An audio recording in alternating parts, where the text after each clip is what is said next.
Good evening. They came here to earn money for a better life for themselves and their families.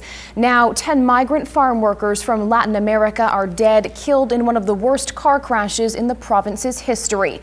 This was the scene just moments ago in the hamlet of Hampstead. A makeshift memorial is rising at the site of yesterday's crash.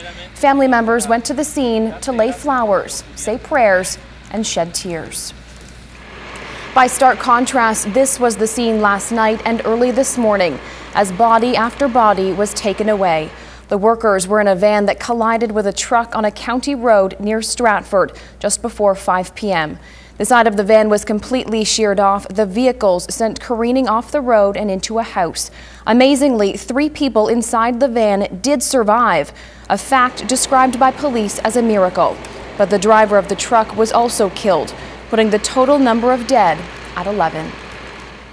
Now, you may not have heard of Hampstead. It's a tiny community in the county of Perth East, about 30 kilometers west of Waterloo and northeast of Stratford. There are so many victims of this tragedy, it's hard to comprehend. The impact felt in Peru, where many of the men were from, and in Kitchener, where we've learned they lived and prayed. We're beginning tonight with their stories. CTV's Joel Bowie leads our coverage. Joel. Megan, those pictures we showed last night while standing on that road left people in awe of the sheer destruction. The picture we are going to show tonight is different, and it will break your heart. This quiet apartment building in the city's south end is where 10 of the victims lived. All of them members of the same extended family. I'll miss them. I'll miss them dearly. Melissa and Roberto Balseda are beside themselves with grief. You just wait. I can't sleep. It's very hard. They say 5 of those in the van arrived just last week. This picture was taken at the airport. 2 of the men here are among the survivors, along with another who was airlifted to Hamilton. He's on life support. We don't know what his outcome is going to be. The men were working as part of a chicken operation that moved from farm to farm. The money they made was sent home to help their families in Peru. What are they left with? Nothing. They don't have a husband going home to them. You know? Those kids don't have their dad no more. It kills me. It really does. They're nice, like a quiet, like, you know, they don't make like make a lot of noise, and just nice people. Like Letty Alfaro saw the men on Saturday when they made their weekly stop at her store for lunch. We're still in shock, like I say, how come the whole group died? Chris is going to be missed. Yeah. In London, neighbors remember the man who was driving the other truck, 38-year-old Chris Fulton. He'd been in the trucking business for several years. I had watched the news and I said to the wife, I hope it's not what I'm thinking, but it was. Flags at the Brampton-based company where he worked flew at half-mast today. Police haven't determined what caused the crash, but the Balsedas can't believe the driver of the van was at fault. Of course, you know, I know that van. I know the driver. I sit in his back when he's driving. Roberto works for the same company, does the same job, and would have had the same fate had he not been scheduled to work the night shift. Police are planning a news conference for tomorrow where we hope to learn more information. Megan. All right, thanks very much, Joel. A number of the victims attended the same church in Kitchener. That church is the New Jerusalem Baptist Church located on Glasgow Street. Moments ago, the pastor spoke to CTV News. He told us one of the victims, Juan Castillo, has been a member of the church for 13 years. We were very close with Juan, you know. We sometimes after this sermon or I come out of the pulpit, you know, we kind of played together, you know, and play some jokes. So he was very close and so many years in the church, so, you know, you're getting attached to people. The pastor says they're in the process of organizing a memorial service and setting up a bank account for those who would like to help Castillo's family with funeral costs. And while a sense of loss lingers in southwestern Ontario, many are mourning around the world. As CTV's Rosie Del Campo tells us, this story is garnering international attention. Rosie. Megan, this crash wasn't just one of the worst in this province's history. It killed 10 people from Peru. So several media organizations in Peru have posted pictures and information on their websites. Some are reporting that 48-year-old Enrique Leon was killed. It's reported Leon worked in the province since October 2009 and worked for Brian Poultry. A reporter with one of Peru's main newspapers tells us it's been getting a lot of calls from victims' family members wanting to learn more about what's happened and who was involved. The situation here in Peru, there are many reports in the media, newspapers, channels, the radios are covering this news, but we don't have more information. Now, the Peruvian consulate has been working with the coroner to identify those killed, but again, provincial police have not confirmed any names yet. Megan. All right, thanks, Rosie. And the workers were part of a crew traveling across southwestern Ontario doing specialized work in poultry barns. CTV's David Emery is at the farm where the crew spent their day yesterday. David. Megan, there were 16 workers here in total. They were vaccinating chickens against disease. The poultry workers had spent the day working in the barns on this farm. Albert Berger says they were a good crew. Oh yeah, they're always very, very happy, and they must love what they're doing, and they're hard workers, and what can I say? The crash happened just down the road from the farm, minutes after the workers had packed up their belongings. So when you realized that, what was that like for you? Oh, that's a bad feeling, because, you know, they were all happy. They all shook my hands when they left, and you know, and I told them I'll see you next week. Police haven't said who the poultry crew was working for, but it's believed they may have been associated with this Bruce County firm.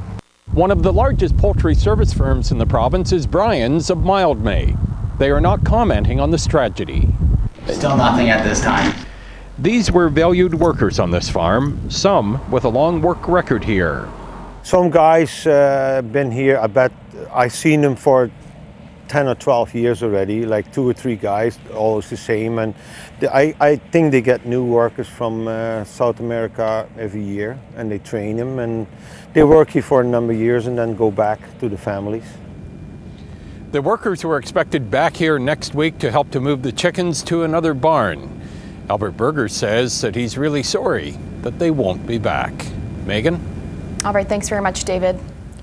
Well, attention is now focused on what caused this terrible tragedy, and police have been working around the clock. CTV's Art Beaumonk has that story for us tonight. Art, an extensive investigation is underway. Exactly right, Megan. Investigators have a good idea of how it happened. The big question now is why. The scene much different today. The wreckage gone. Crews picking up what's left of the debris from the 2 vehicles. Traffic moving again through Hempstead. Satellite trucks on the side of the road. Police telling us what they believe happened. We have a vehicle pulling out from a side road, which is a township road, crossing a county road. The township road is controlled by 2 stop signs on either side of the intersection. And of course we have a vehicle that's going westbound crossing and basically not yielding to the traffic on the main highway. Police tell us the roads were clear and dry. Local residents say that the bright sun wouldn't have been directly in the path of the van. Now, police say the van was heading west down this side road, and there's the stop sign at the intersection. There's also this sign warning about a stop ahead. And the intersection doesn't have a history of being a trouble spot. This particular intersection hasn't been a problematic one. There's not an overabundance of traffic. A couple of intersections south of here, in Amalri, we've had some major horrendous crashes. But now there's been one just north of that that's claimed 11 lives. Now, also part of the police investigation will be a careful inspection of the 2 vehicles, like the brakes on the van, for instance, as they try to answer the question of why it happened. Megan? All right, thanks, Art. While the investigations aren't complete, the calls for better protection for migrant workers are already mounting. CTV's Frank Lynn has been looking into that and joins us with the details. Frank. Megan, if you haven't traveled in rural southwestern Ontario or southern BC, you may never have seen migrant farm workers, but they are here in significant numbers and they do work we all depend on. The 10 migrant workers killed in the Hampstead crash are among an estimated 40,000 who come to Ontario each year from Mexico, Jamaica, Peru, Central America, and even Thailand, according to the Agricultural Alliance. Across the country, there are over 250,000 migrant farm workers.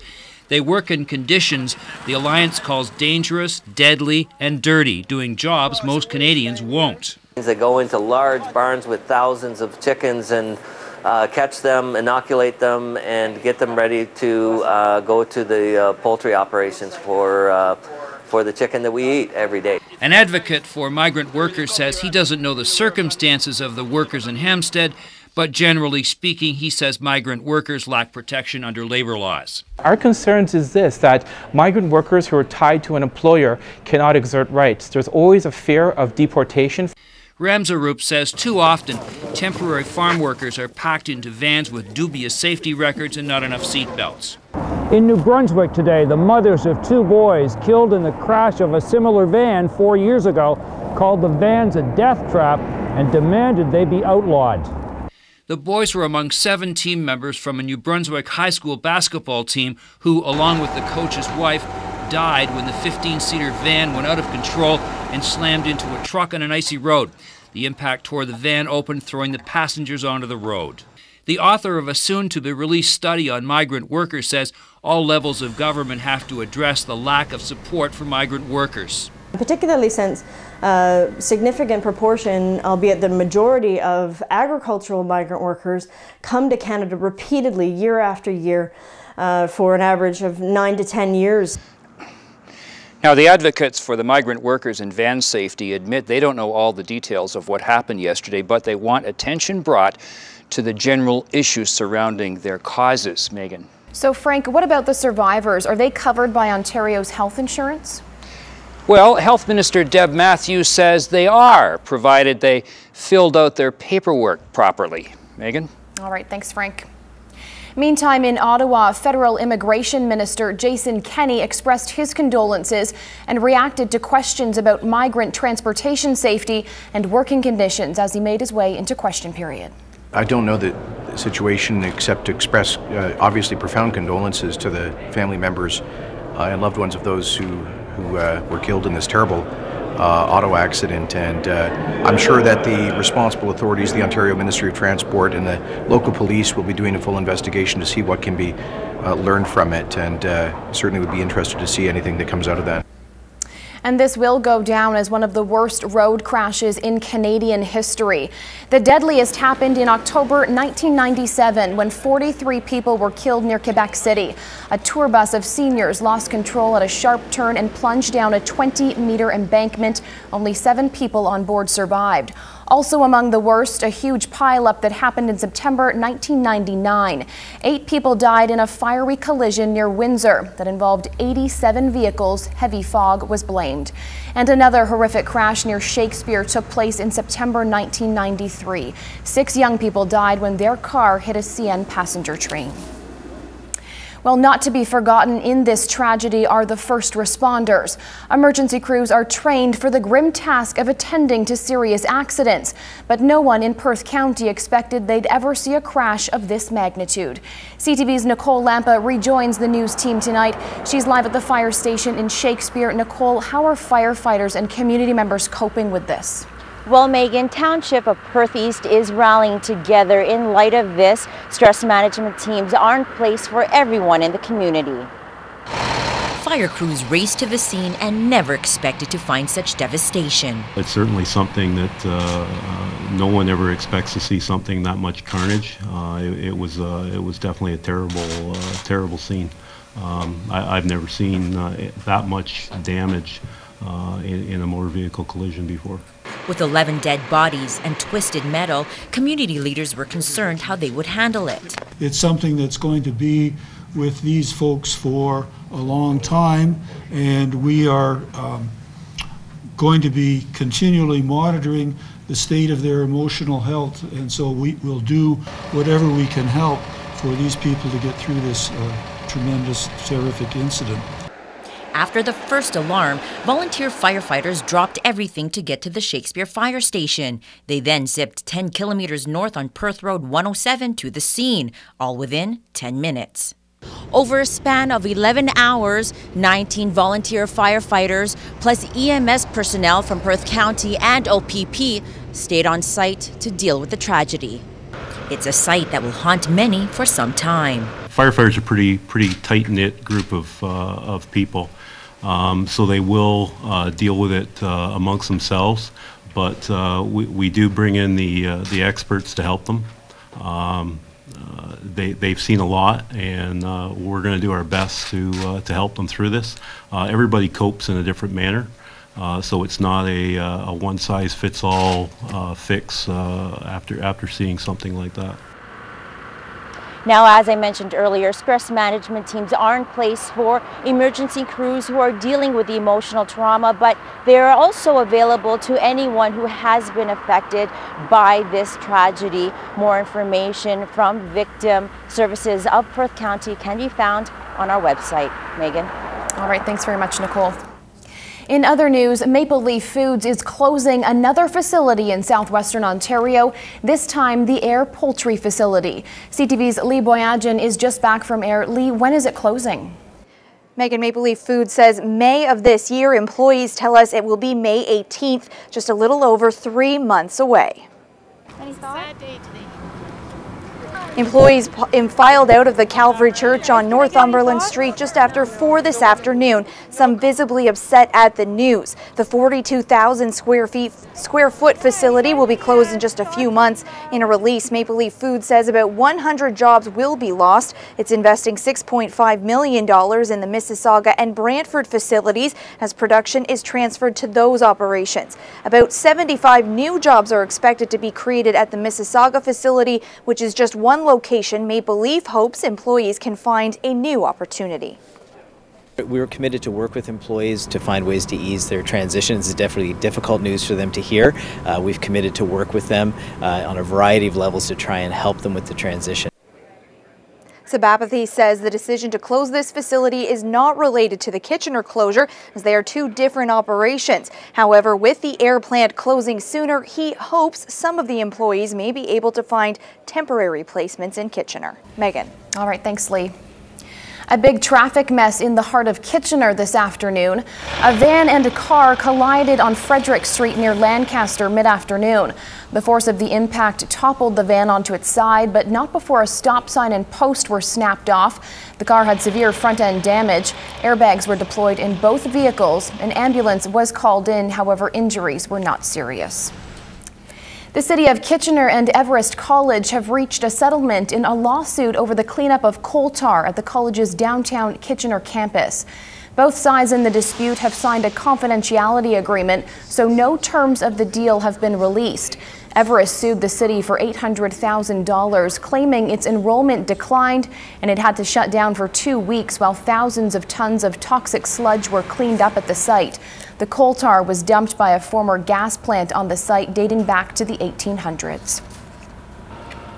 The city of Brantford has taken a big step in its attempt to revitalize downtown. The city voted in favor of making a $5.8 million contribution to an athletic complex downtown. The facility is a joint venture between the YMCA and Laurier. It's a $60 million project that's planned for the south side of Colburn Street. The city still needs to negotiate a sale price for the land. Laurier and YMCA have already secured provincial and federal funding for the complex. Well, this Wednesday is the second annual Bell Let's Talk Day, a campaign that encourages people to start the conversation about mental health. As part of the Bell Media family, this week at CTV News, we're profiling 3 different people who are living with some sort of mental illness, but who have the courage to speak about their condition. Tonight, a story about a man who says what keeps him going is the hope that one day there will be no more discrimination around mental health. For most of his life, Alan Strong has been caring for people with mental health conditions. Not only has he worked in the field for more than 30 years, but from a very young age, he remembers watching his own mother struggle with bipolar disorder. She would have extreme elevation in moods to the point where she may become, or she used to become delusional or psychotic. Over the years, Alan helped care for his mother and his clients, never thinking one day he would need that very same care. I naively thought that it would never touch me. But it did. In his mid-30s, after years of suffering debilitating depression, Alan was also diagnosed with a form of bipolar disorder, one that involves crushing lows. I start to withdraw, I isolate, I won't go out of the house. I literally shut down. I lose interest in personal hygiene, I lose interest in my surroundings, I lose interest in significant relationships. There have been hospitalizations, suicide attempts, medication, and relapses. But with the proper support and treatment, Alan says he's now on track and has been for a while. You can have challenges, you can have difficulties and still be a very competent parent, a very competent worker, a very skilled professional. Alan is married with 2 teenage children and works full-time at a mental health agency. He's also immersed in local theater, speaks about mental health to groups across the country, and has been a contributing author to several books. The mental health diagnosis does not define who I am. I am not the label, I am not the illness. It is something that I deal with. And dealing with it is what he does every day. I'm very mindful of trying to ensure that I get exercise and keep a balance. But I also really make sure I pay attention to my early warning signs. So if I start staying up too late, if I start getting edgy, if I start getting snappy, if I start losing my ability to laugh and to have a joke or two. Linda Bender says society has come to believe those who have a mental health condition are crazy and incurable, a myth fueled in part by a lack of understanding. I think that very often people don't have accurate information about what the symptoms are, about what can be done to help people get on with their lives, and about the fact that most people with mental health issues do recover. Alan Strong knows what it's like to feel hopeless, but he also knows what it's like to be in recovery. We're living proof that mental health doesn't have to be the end of the road. Bell Let's Talk Day is tomorrow. 5 cents from every long-distance call, text message, and retweet will go towards mental health research and treatment across Canada. And it's time now for today's Weather Watcher picture. It's from David McGuire of Cambridge, who sent in this photo of swans at Long Point on Lake Erie earlier this month. The lake is not frozen, of course. I was over at Port Stanley over the weekend. Just some beautiful conditions there. Now, if you want to be a weather watcher, just click on Weather Watcher on our homepage, where you'll find a gallery of some recent photos we've received and a link to how you can upload your own photos or video to My News. If you use your images on CTV News at 6, we'll send you a Weather Watcher ice scraper. If your photo isn't chosen, it could still be featured in our online gallery. All right, thanks very much, Ross. Entertainment news now, and the Juno Award nominations were announced in Toronto. Nancy Richards has the beat. The nominees for Album of the Year, sponsored by Music Canada, are Goodbye Lullaby, Avril Lavigne, Take Care, Drake, Under the Mistletoe, Justin Bieber, Christmas, Michael Bublé, Here and Now, Nickelback. City and Color, Dan Mangan, Drake, Feist, Headley, and Nickelback lead the Juno nominations with 4 nods apiece. Justin Bieber got 2, including one for Album of the Year, and Star Trek icon William Shatner will act as host. Captain Kirk coming back to Canada. You know, we were talking about, do we get an actor, a musician, a movie star? So we just went for someone iconic that's done all that. The Junos will be live from Ottawa here on CTV April 1st. Meanwhile, tonight on CTV, a terrifying new series from the creator of Paranormal Activity makes its debut. Canadian Bruce Greenwood stars in The River as a famed wildlife expert who mysteriously disappears in the Amazon. His family goes looking for him and makes some frightening discoveries in this 8-part series. The River debuts at 9. And finally, Madonna fans, get out your credit cards. She's coming to Toronto for a stop on her 2012 World Tour, September 12th at the ACC. Tickets are on sale Monday. With The Beat, I'm Nancy Richards, CTV News. Time now to recap tonight's top stories. Police are still working to identify the victims of a deadly crash in Hampstead last night. 10 migrant workers and a truck driver were killed. In London, neighbors remember the truck driver, 38-year-old Chris Fulton. And those who knew the migrant workers say they'd spent the day vaccinating chickens before they were killed. Police say it's a miracle 3 people survived the crash. They're still in hospital. Meanwhile, Federal Immigration Minister Jason Kenney is reacting to questions about migrant transportation safety and working conditions. This is the worst crash in Ontario since a huge pileup in Windsor in September 1999 that killed 8 people and involved 87 vehicles. And Maple Leaf Foods is closing another facility in southwestern Ontario, this time the Ayr Poultry Facility. You'll be able to see these and other stories, as well as sports, weather, and lotto numbers on our website, swo.ctv.ca. There's also another way to find out about news in southwestern Ontario as it happens. Follow us on Twitter, our username CTVSWO. Well, it just takes a second. In Australia, a woman was chatting with someone when her baby stroller rolled slowly off a train station platform. The frantic woman jumped onto the tracks and saved her child before the next train came. Incredibly, a man using his cell phone had a chance to stop the stroller, but was totally oblivious to what was happening. It didn't help, of course, that the platform slopes towards the track. Still to come on CTV News, serious concerns about salt. These foods make up such a large portion of our total intake. A warning that many may be consuming 2 times what we should. In business news, another blow for Research in Motion. Halliburton says it will replace its company-issued BlackBerries with iPhones. The energy giant says it's making the move after deciding Apple's technology works better in the field. The plan will phase out 4,500 BlackBerries from operations. RIM has been struggling to keep a solid presence in the consumer market against the iPhone and other devices, but an increasing amount of attention has turned to stories that RIM's longtime corporate clients like Halliburton are starting to shift to other technology. Walmart Canada is planning to do some big spending. The company says it will invest $750 million over the next year, creating more than 14,000 jobs as it relocates or remodels 73 retail stores. The announcement comes as Walmart gears up for the entry of discount retailer Target into the Canadian market. Time for wake up weather. We are used to these mild mornings now, and tomorrow it's actually going to be chilly. Yeah, and actually above average. A normal overnight low would be -12, but we are going to reach -10, and it's just colder compared to what we've experienced in recent days. So -10 by 6 o'clock tomorrow morning. Some cloud cover in through the early morning hours, and we'll see some more sunshine through the morning. -6 by 10 a.m., a high of -1 tomorrow. All right, thanks, Ross. And over to Rosie Del Campo now for a look at what's coming up tonight at 11:30. Rosie. Megan, members of the community are coming together in Hampstead tonight, laying flowers at the site of the crash that killed 11 people. We'll have the latest from the scene and the investigation. Plus, it's your last chance to have a say on whether or not LRT should be privatized in Waterloo Region. Nadia Matos will have more from the Regional Planning and Works Committee meeting tonight. Megan. All right, thanks very much, Rosie. And thanks for watching tonight. We'll see you tomorrow.